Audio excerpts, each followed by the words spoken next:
বিসমিল্লাহির রহমানির রহিম। আজ আমরা নবম ও দশম শ্রেণীর পদার্থবিজ্ঞান বিষয়ের ষষ্ঠ অধ্যায় নিয়ে আলোচনা করব। ষষ্ঠ অধ্যায়ের শিরোনাম হলো বস্তুর উপর তাপের প্রভাব। এই অধ্যায়ের পূর্বের ক্লাসে আমি তাপ ও তাপমাত্রা নিয়ে আলোচনা করেছি। তাপমাত্রার একক আমরা জেনেছি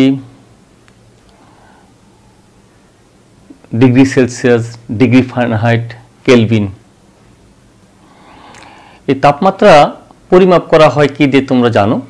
থার্মোমিটার দিয়ে। থার্মোমিটার তোমাদের একটা অতি পরিচিত বস্তু। আমরা জ্বর মাপার ক্ষেত্রে থার্মোমিটার ব্যবহার করে থাকি।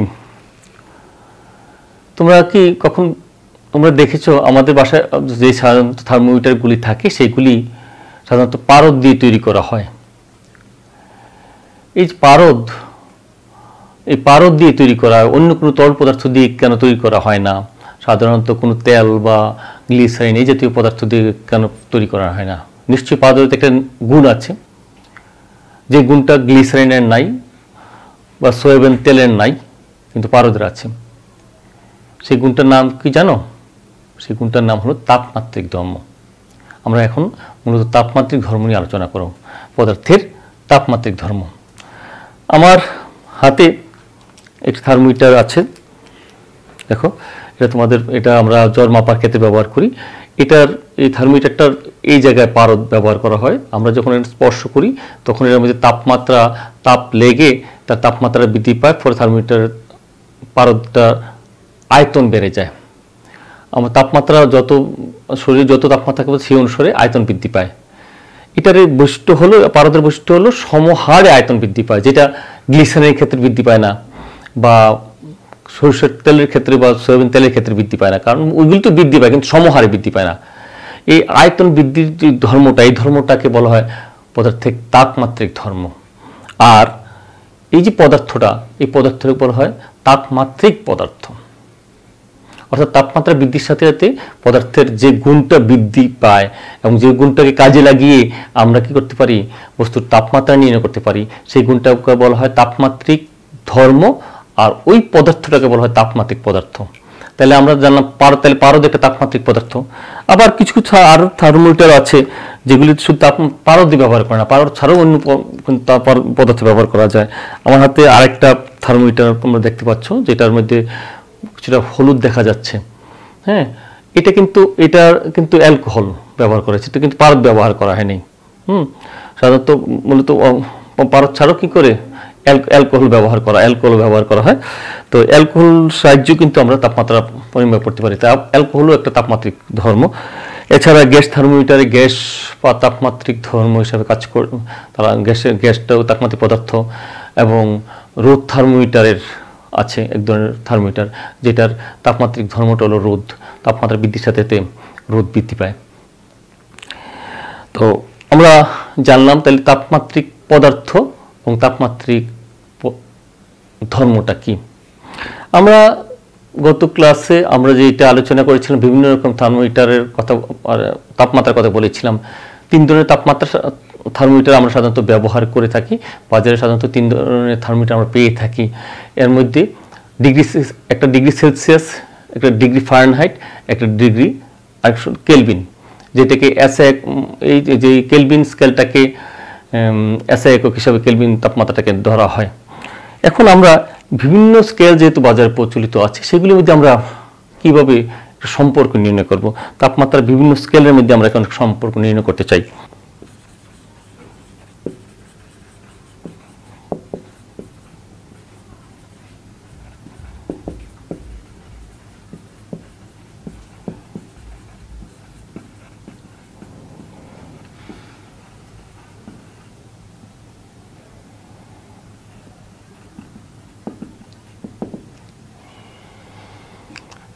এই 3 ধরনের স্কেলেরকে আলোচনা করতে গেলে প্রথমে আমরা একটু আসতে হয় আসলে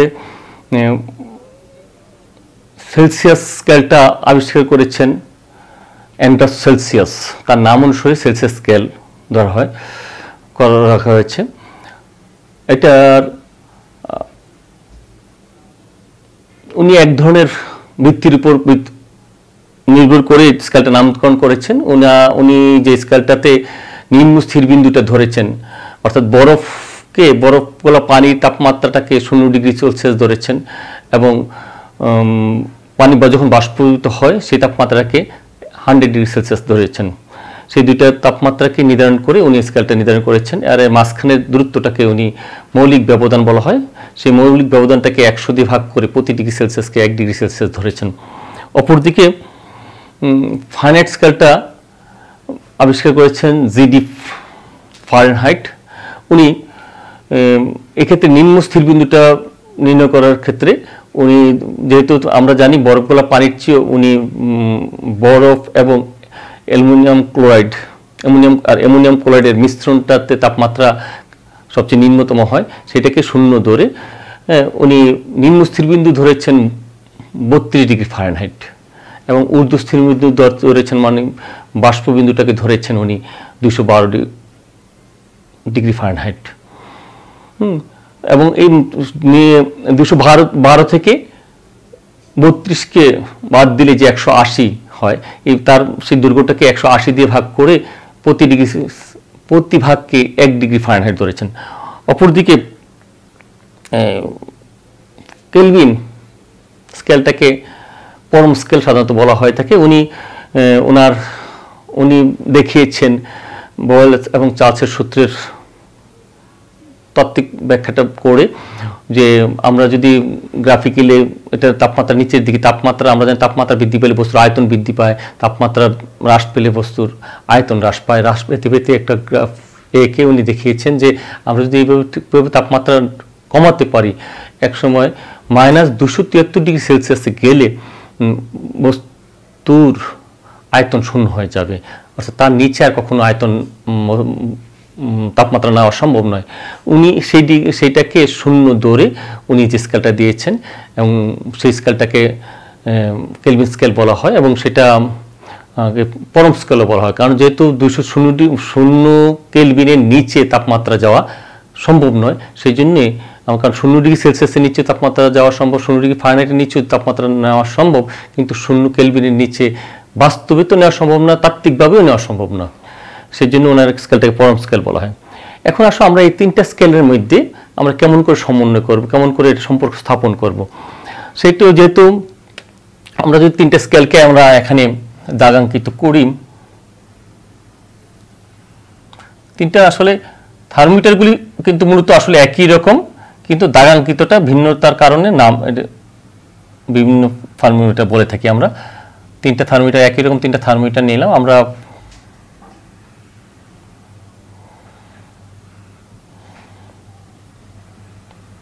কিছুক্ষণ আগে যে থার্মোমিটারগুলি দেখেছো সেগুলি মনে করো দাগ ছাড়া। এখন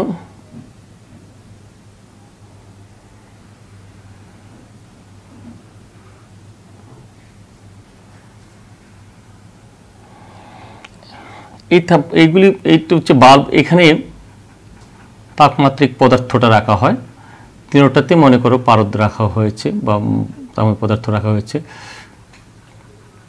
এখন 3টাকে যদি আমরা বরফ গোলা পানিতে বা বরফের মধ্যে রাখি, তাহলে 3টাতে এই পর্যন্ত পারদটা উঠবে।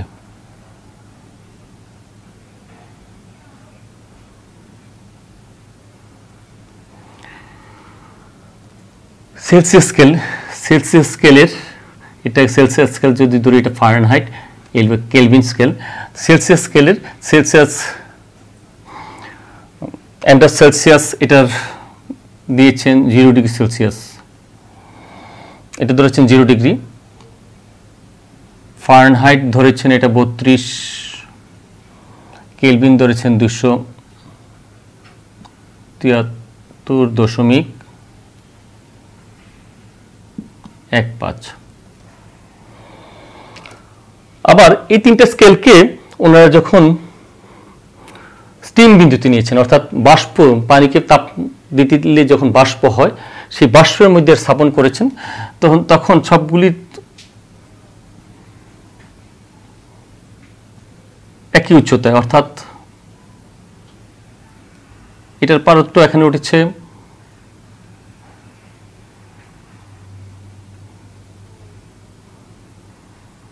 এই পারতটা এখানে উঠেছে,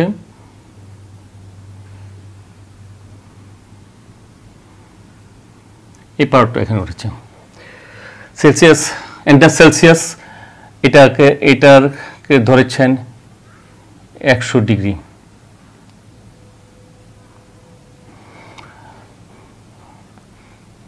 এটা জিডি ফারেনহাইট ধরেছেন 212,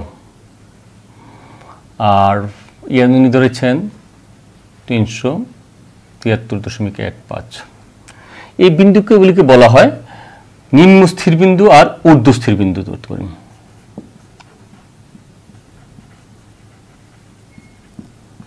বিন্দু অথবা স্টিং বিন্দু আমরা বলতে পারি, আর নিম্ন স্থির বিন্দু বা বড় বিন্দু।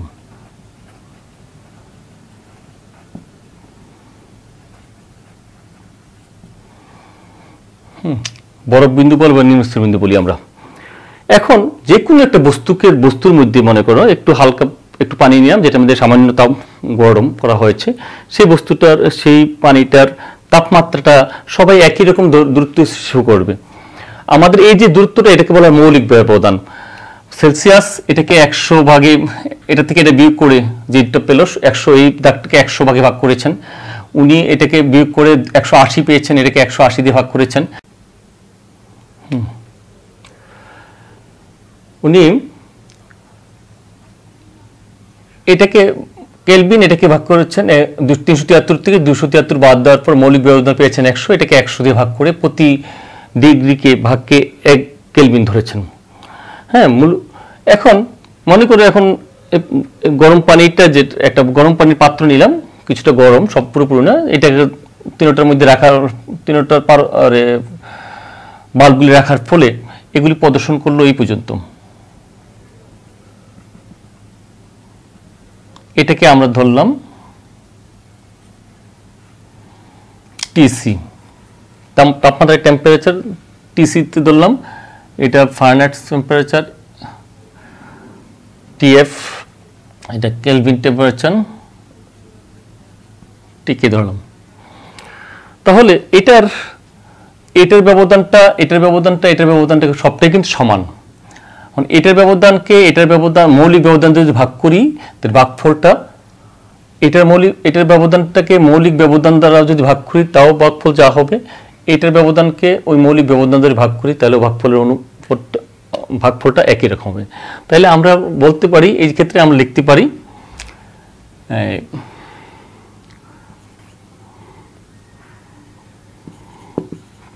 ঊর্ধ্ব স্থির বিন্দু বিয়োগ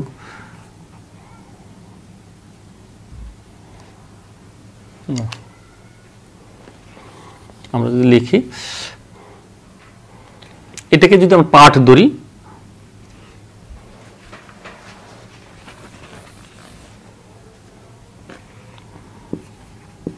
পাঠ বিয়োগ নিম্ন স্থির বিন্দু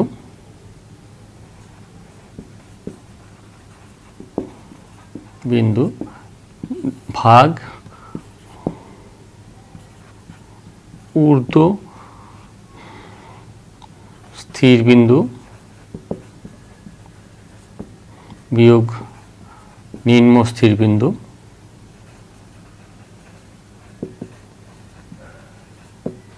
অনুপাতটা প্রত্যেকের ক্ষেত্রে সমান, তাহলে এটার ক্ষেত্রে পাঠ কত?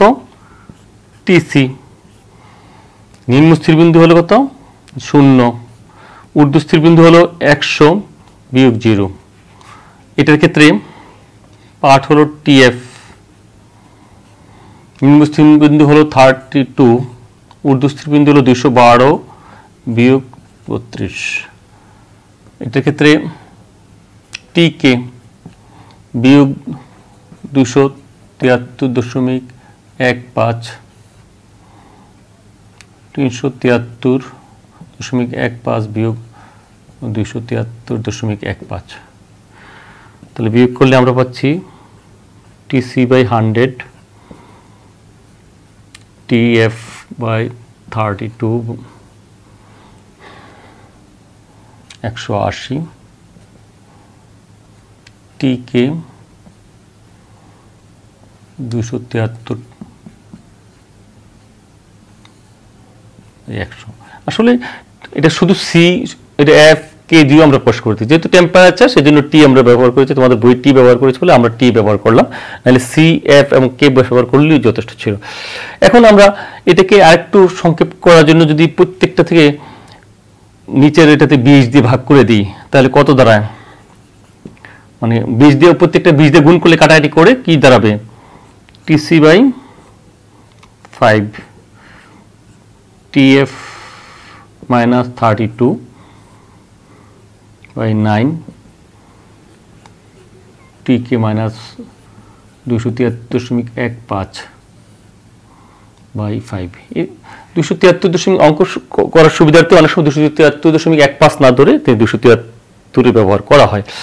এখন এক্ষেত্রে থেকে আমরা খুব সহজে ইচ্ছা করলে সেলসিয়াস থেকে ফারেনহাইট যদি নিতে চাই, তাহলে এই দুইটা সম্পর্ককে একসাথে আমরা ব্যবহার করলেই আমরা পেতে পারি, বা কেলভিন থেকে যদি ইয়েতে নিতে চাই তাহলে এটার সাথে এটা যোগ করলেই আমরা কেলভিন পাবো। যদি এটাকে আমরা ধরি, এই দুইটাকে যদি আমরা একসাথে নেই তাহলে কি পাই দেখো তো, TC equal to 5/9 into TF minus 32। আর এইটাকে এবং এটাকে, তাহলে এটা একটা সম্পর্ক হলো। আবার এটাকে আর এটাকে আমরা এই দুইটাকে নিয়ে আবার করতে পারি, আবার এটা নিতে পারি। এটা যদি নেই তাহলে আমরা একটু দেখি, দেখো তো কি দাঁড়ায়,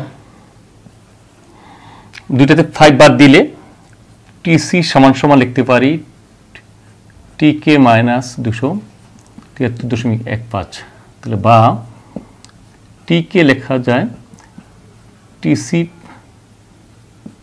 প্লাস 273.15। তার মানে আমাদের যদি সেলসিয়াস তাপমাত্রাটা জানা থাকে তাহলে তার সাথে 273 যোগ করে দিলেই আমরা কেলভিন স্কেলে তাপমাত্রা পেয়ে যাব। ঠিক তেমনিভাবে ফারেনহাইট এবং কেলভিনের মধ্যে সম্পর্ক আমরা নির্ণয় করতে পারি। এইভাবে আমাদের যে কোনো তাপমাত্রার নির্ণয় করে, এক তাপমাত্রা থেকে আরেক তাপমাত্রা নির্ণয় করার সহজে আমরা যে কোনো গাণিতিক সমস্যা সমাধান করতে পারবো। আশা করি তোমরা বুঝতে পেরেছো। আজ এই পর্যন্তই। ধন্যবাদ সবাইকে।